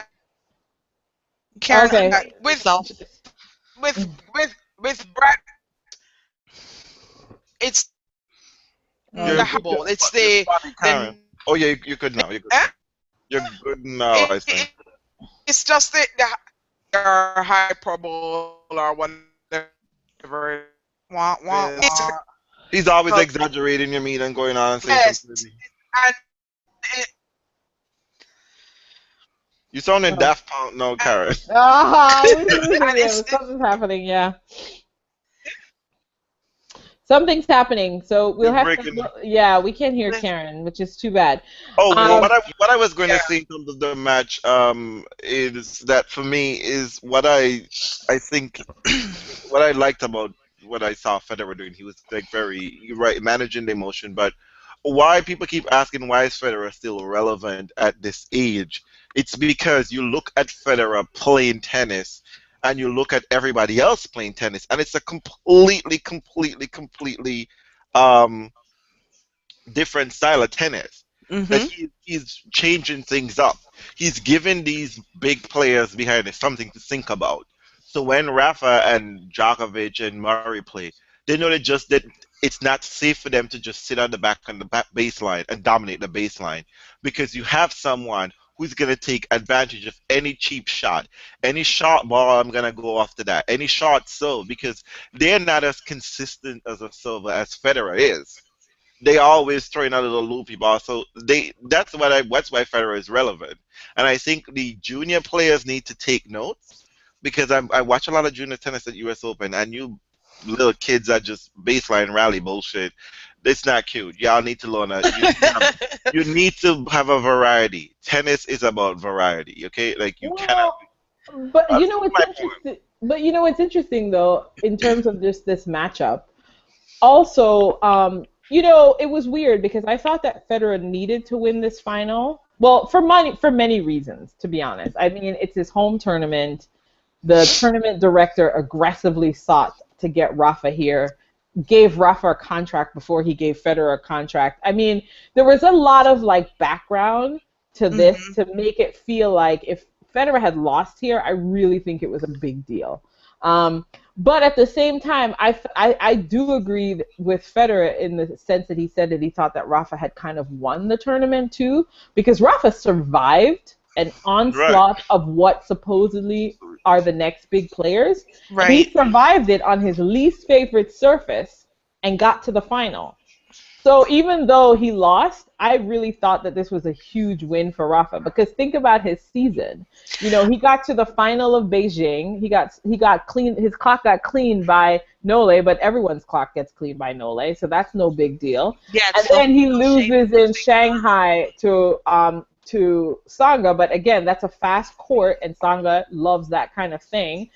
And then he comes to his least favorite surface, and he does not play great at all. He's average tennis all week, and yet he made it to the final. Yes, That's, and you he know played what I mean? so many different style of tennis. So many players. styles all through the And week. he got it. Survived them. Well, So, and I mean, that's the true character of a true champion. I mean, But that's what you do. You but get there. So beyond- good but for he him. But he hasn't been doing that. So what I'm saying is, So yeah, it was a that success even though, for him. but even what I'm saying is that I'm not. I saw people say that they thought that Rafa could win a slam next year, and you know what? I'm not willing to doubt that because it's not so much about Rafa; it's about what the other players are willing to put up. And you know what? The other players are not willing to put up at all. Like, I mean, I was like, they're not. I was 60-40 with Federer possibly winning, only because I knew that Federer had the game on the surface to win. I didn't know, though, if he was going to be able to fully engage because we knew Rafa wasn't playing amazing.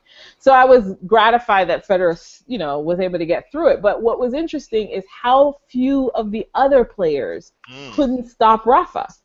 Could not stop. They were in winning. Every single person was in a winning position against Rafa all week. Right.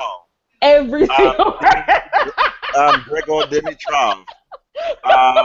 Richard Gasquet. I'm forgetting somebody else in there. There is someone else I'm forgetting. Yeah, somebody. Grigory, you said. I don't know. I can't remember the other one. But everyone was in a winning position. And Marin Cilic. Yes, Cilic. I actually thought Cilic would win that match. I didn't get to see it, but I expected him to win that. I really did. And should have comfortably.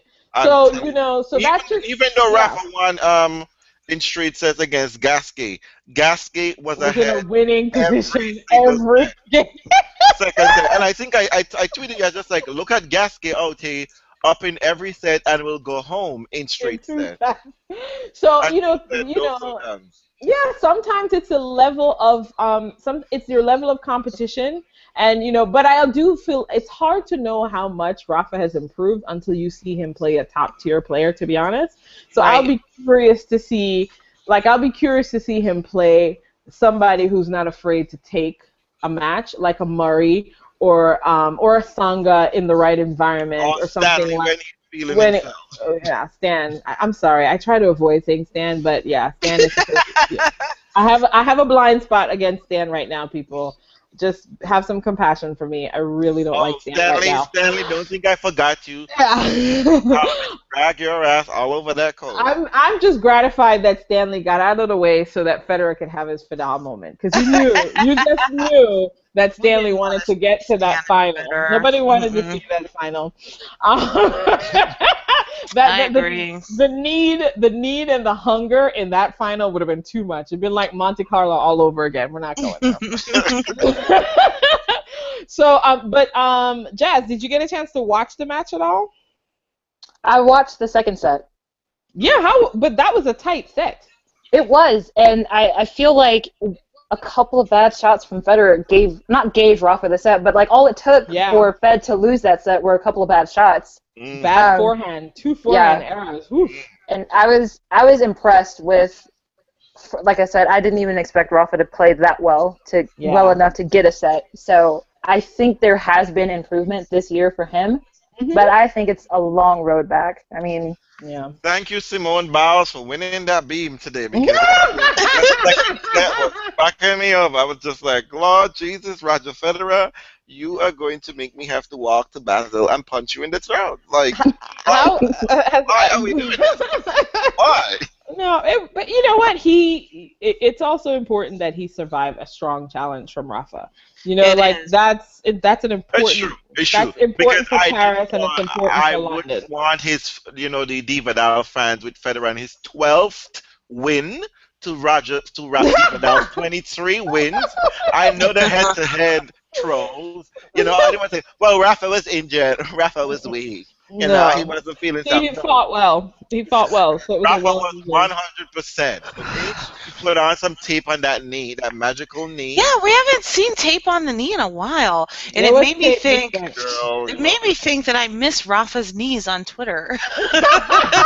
Oh yeah, there was a Rafa's knees. Oh, that. So while everybody was watching this epic 34th meeting of Rafa and Federer, who the hell even played Valencia? Oh yeah. Oh God. Well, actually, Valencia was Salsa, right? João Salsa and RBA. Yeah. And you know what? I don't know who won though. No, Salsa won. Salsa. I think Salsa won. Yeah, Salsa. You know what? And you know what?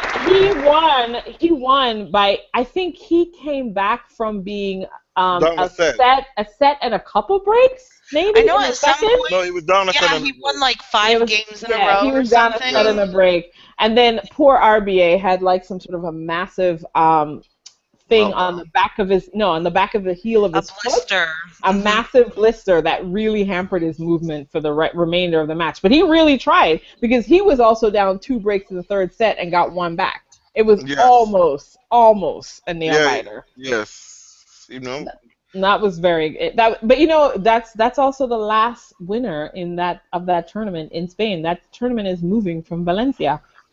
Do they know where it's going yet? No, they don't know. It is no more. Hold up. I'm looking at Tennis TV, and Paris Bercy is not on the list of tournaments. Oh, what? Do they not show it? Yeah, we were just about It's not showing on it. You know what? Maybe they might. I do know that they do this for a while. It might come on later on in the week. Well, they might not show the early rounds. I do know they have some kind of issue, because I think European channels may have exclusive rights to that. Eurosport may have access to that. That might be the issue.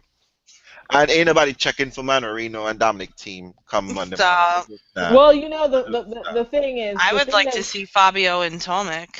I would like to see Benoit Paire play Monfils. That's fun.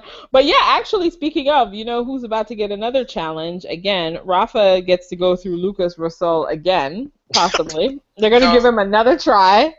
If we're looking at the Paris draw, and it looks to me as if Novak got Rafa as a possibility, and then Andy Murray has Ferrer because Andy Murray is the number 2 seed. So I think they're all on the same side, no? No, it's Ferrer, Federer, Nishikori, and Murray. Are we talking about Jasmine Nishikori? tomorrow? Really? When is Bellucci going to retire? Why? Well, I don't want him to retire. He's cute. Why? That's about it. He's in his 20s. No. He's in his 20s. Yeah, he's like 26, 27. He's only I can Plus, he's and not going to every retire time I till see him, Rio. he's losing. He's not gonna, He does. he's not going to retire until Rio at Verus. He got to pay for his home crowd because there's nobody on that. Him and Marcelo Melo are going to stick around for the Olympics for sure. Or Do you guys think that there's going to be a mass exodus after the Summer Olympics next year? Oh, Yeah. yeah. Yes. I think Honestly, no. Because we think thought so. there would be a max exodus after London.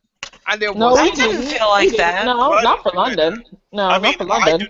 I cannot picture Venus. As a matter of fact, I secretly think Venus and Serena would have retired.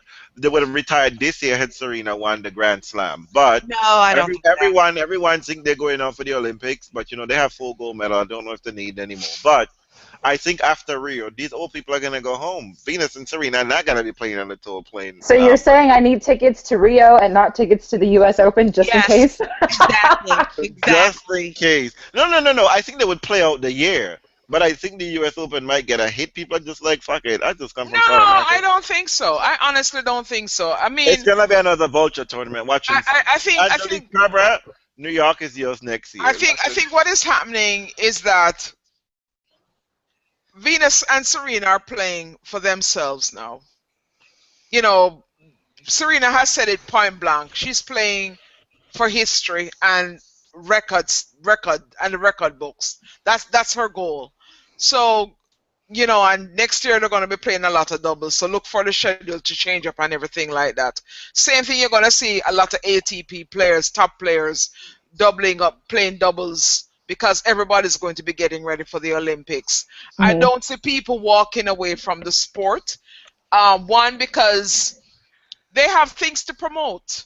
And what better way for free advertising and easy money than to use tennis as a jump-off point? No. Everybody comes to a tennis match. This is how Venus is not going to stop. No, Sorry. I will not be the least bit surprised if Venus is last year is next year. Yeah, I honestly won't be surprised. Venus will be 36 in Rio. I will not be surprised. She can play doubles. But Karen, you have Who's to she gonna understand play that. with if she doesn't play with Serena though? Well, first and foremost, you gotta understand that these people, in order for them to, Venus and Serena are not there just a participation point, nor is Roger Federer. They are there on the tour and they're playing. They're playing really hard. And not every day Marcus gonna be like, bitch, you need to come home and take care of these 4 kids, okay? I cannot be running around with you. These boys are walking, and they are not as. But Marka enjoys it. Yeah. But I mean, Well, they probably are. yeah, but Marka loves it. Marka loves it even more than Roger. Yeah, But she's the one that likes being out on the road. She's the one who likes being out on the road. But they could do it other ways. I mean, like at some point you have to put down the racket. And Roger Federer said, I think it was this week, he made a comment as to say, I have no problem with walking away from this sport. No, he always says that. But then he said he wants to play until 2018. I mean, who knows? You never know how people are really going to feel. I'm curious to see who will be putting down their racket. I always expected a lot of people to do it. But you're right, Karen. I have no idea. You never know. People seem to. Well, of course, we have no idea. They seem reluctant to do it. Yeah, it has a pull on you, I mean, you've been doing this since you were 3 years old, some of them. You don't know anything else. Yeah. You don't know anything else. This is what you do. This is what gets you up in I the feel like morning. 2016 is the end of Venus. I wouldn't be surprised if Rafa goes. I really wouldn't. No. It depends on how the season. Yeah, if Rafa They has love a the rough... limelight. They love to see their names in lights. They love to hear crowds shouting their names and everything. They're not going to give that up. But I want Rafa to stop playing tennis before he becomes bionic like Leighton Hewitt. I don't want him to go through 50 hip surgeries and 12 shoulder surgeries before he finally decides, fuck it, I'm done. Look, Yeah. They had look. to give poor Hewitt a job in order for him to walk away. I'm so sick of Leighton Hewitt. Ugh. Oh, you know what? I love you. Doesn't have a really Jasmine, I love you. Oh my God, I love you. I can't. Maybe I'm just bad at holding grudges. I have never forgiven him for that Songa thing. Never.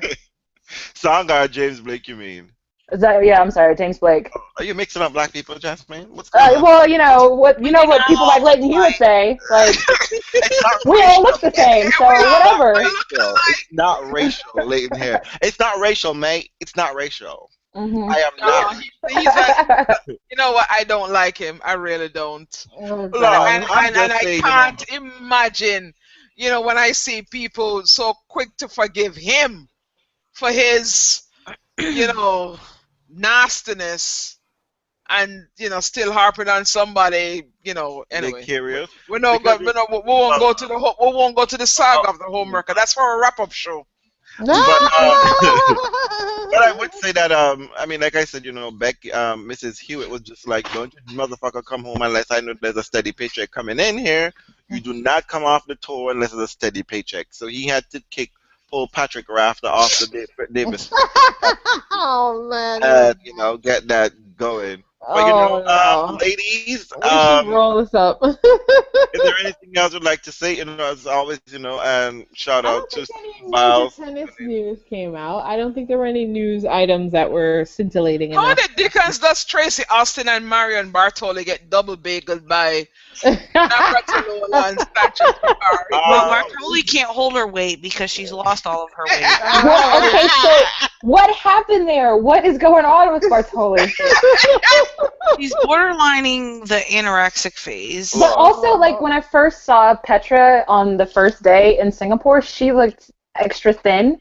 And maybe it's because, like, I'm used to her having the Petra pooch, as I used to call it. But, like, she looked like she was sipping on the same juice that Bartoli was sipping on. And I was like, is anybody talking about Petra? What is going on? No one's talking about it because Petra has the mono excuse. But yeah, I thought that I personally thought that Petra went on an extreme diet.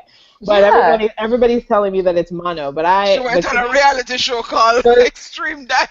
I mean, like, I don't know, but you know what? But then there's always this storyline that gets told, and then which is that she had mono, and that's why. Although people with mono don't generally last until the end of the season like this, but we'll just have to say. Show up in major finals. Yeah, so I don't know what you're supposed to do. They generally don't. Fine. So yeah, I'm not certain what's happening now. You know what? What I have to say about Petra, all I'm just gonna. You're right. Petra does. She's lost a lot of weight this year. All I'm gonna say is that Petra went on vacation. She needed a mental timeout, and she allegedly got mono on this vacation. Yes. And mono is supposed to sap your mental and physical energy. But Petra out there running around being happy, skinny, and no. Let us not forget Petra was in the quarterfinal of the U.S. Open, and she's in the final of the WTA finals. Beating Maria Sharapova. Isn't she playing Fed Cup? And she's playing Probably. Fed. Yeah, slow. So yeah, we're gonna have to leave that this alone. kind of mono. Robin Soderling. He wanted this mono. This is the mono he wanted. You know who wanted this mono too? Bethany Maddox Sands, if I'm not mistaken. Sabine Lisicki wanted this kind of mono. But Petra, you got lucky, girl. You got really, really lucky. That's all I'm saying. That's all I'm saying. As for Bartoli, I mean, look. You know how I don't understand why she. You know how I feel about this. How is she fitter now? How is she fitter now? Well, can someone explain to me why I like her now when I didn't before? I don't know why. Because she looks different and you don't even know who she is. It's not that. When Bartoli was playing tennis, she didn't exude any kind of personality. She came That's so true. And she was under the thumb of her father. Actually, no. His father was under her thumb because she used to be like, Dad, get out of here. Out of here. Don't look at me. Get off. No, go. Get out of here. And father would... So I think that's what it is. All of a sudden now, it's not for your ladies. I wouldn't say what I want to say about Bartoli. Yeah. I'm just saying Bartoli saw something that she wasn't having. She got access to something that she wasn't, and it's not gluten-free food, girl. Fucking tell me this shit is gluten-free food because you're French and Italian, and ain't no fucking way you're giving up bread. Well, that's what she's doing. Listen. Diet. Wait. Does that mean she's on the Capriati diet? Oh.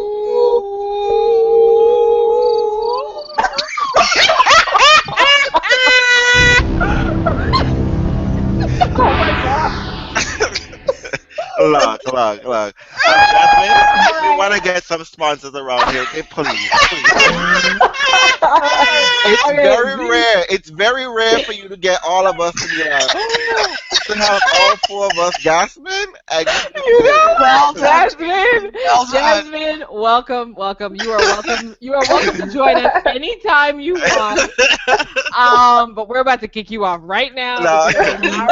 Our zero sponsors has just now become negative. That's awesome, though. Ladies and gentlemen, fans out here, thank you for listening to us. I hope you enjoyed the show. On that fabulous note. Just so you know, there is still women's tennis going on. I don't know. So we wait. Sorry. Point of order. Did we answer the one question from our consistent reader? Oh, yes. Drama girl. We must. We have that one consistent listener. She had a question for us. What was the question? I believe Real saved it, so he can find it. Real. Okay, I got it. I have it. Okay. And Jasmine, you answer first because you were there firsthand. Okay.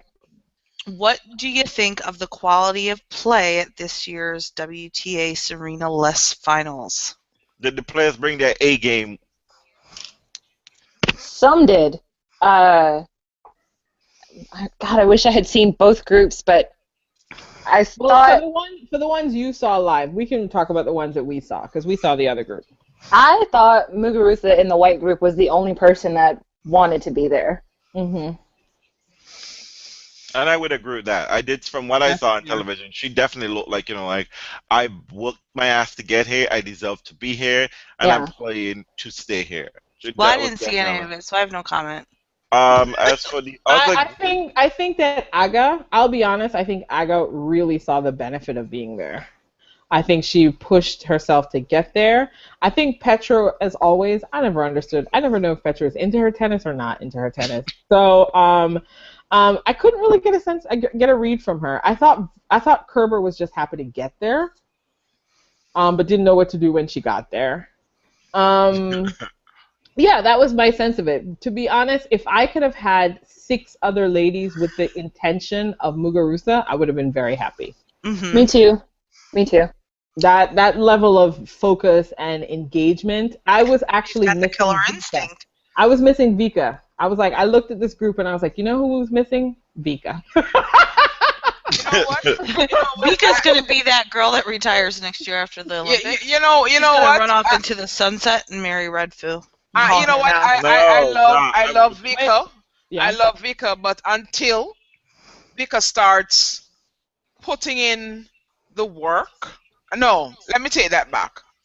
Until Vika hits the gym, starts posting results better than she has been posting all of this year, and yes, we know she's just coming back from injury, but it's been almost a whole season. I've been injured. And she hasn't really done much of anything. Yeah. Vika should probably borrow some tape from Aga. I mean, majority of Vika's epic matches this year were losses. Yeah. And when she wasn't losing, she wasn't playing pretty well. I mean, she wasn't vulturing any tournament. She was playing as if she was still an elite player, and she's not. She needs to rebuild her game from the ground up. Her movement, her everything was off, and that serve needs work. And Sasha, not everybody with big thighs. Not everybody needs huge thighs. You know, that's not where Serena's strength comes from. It's not her thighs, it's her ass. There's scientific evidence for that.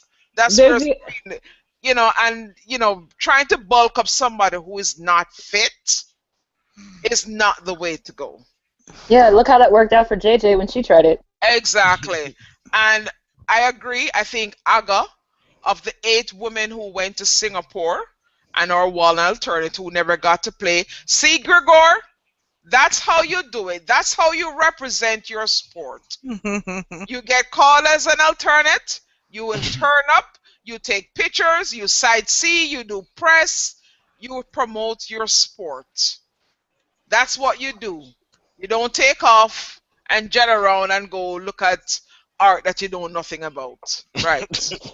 I said my piece. Aga, of all the 8 women who eventually played, was the one who wanted it more. For whatever reason, whether it I had was the to strength to cross the line anyway. whether it was because she thinks she rightfully so. She believes that this is a tournament that she should be winning. She's 26 years old. She has been on tour a long time. She's been to a major final. She's won big titles. Indian Wells. Did she win Indian Wells? No, she won Miami. Miami. She's won big tournaments. So this is a feather in her cap, and kudos to her team. Kudos to her team. You know what's even better for me? What's even better for me, Karen, the best part about it is that Monday morning quarterback gets to take 0 credit. And she has to stop salt in the corner. She was at the party. Yeah, she's in the pictures. She's in the pictures. No, she's in the pictures celebrating with Aga's team because don't fake the funk. She's been giving feedback off court. But anyway, that's going to be the storyline about that. And just one last thing, it's one of the reasons why I have to. One of the things. No, I'm listening to Sandra Lee because I didn't know that she was still alive. Seeing as I no longer watch Food Network. God. But one of the things that I wanted to mention was the fact that Aga has won this big title is a testament to her faith in working with Victor, whatever his last name is. Victorowski. Yeah, same one. Because I recall her father saying that she should drop him, and that he should come back as her coach, and that unless she bulks up and puts on muscle, she will never get to a major final and she won't win in the big tournaments.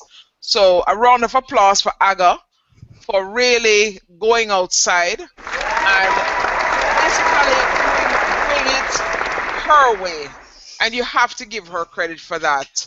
You hear that sound you hear is the sound of horses dragging Caroline Wozniacki away from her father. I feel like that's never happening. Firing shots. But let me just say, see, this is what happens when you find Jesus. Oh, let me just say, I got, I'm a bitch on a budget with no money. I just gotta say, girl, good kudos for making all those coins. That $2 million paycheck you got is the more money than you've made all year long, girl. And I'm not gonna be mad at you. Yeah. So true. Congratulations to the WTA winner. We in another week and a half or 2 weeks, we'll see whether the World Tour final turns out to another what the fuck moment. Right. Or it's so funny.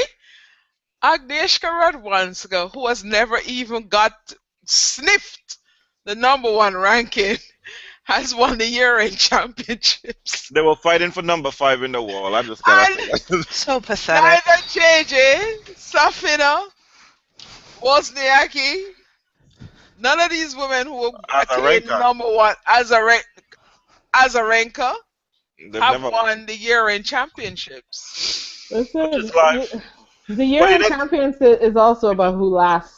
The longest. Yeah. Anyway, ladies and gentlemen, this week the WTA has the C team. Yes. Hey, Venus is playing, so it's the B team. Look, Venus, all I need you to do is get your ass in the top 10. That's all I do. And trust me, no one can talk to me if you're back in the top 10. You get to a #8 in the world, no one can talk to me.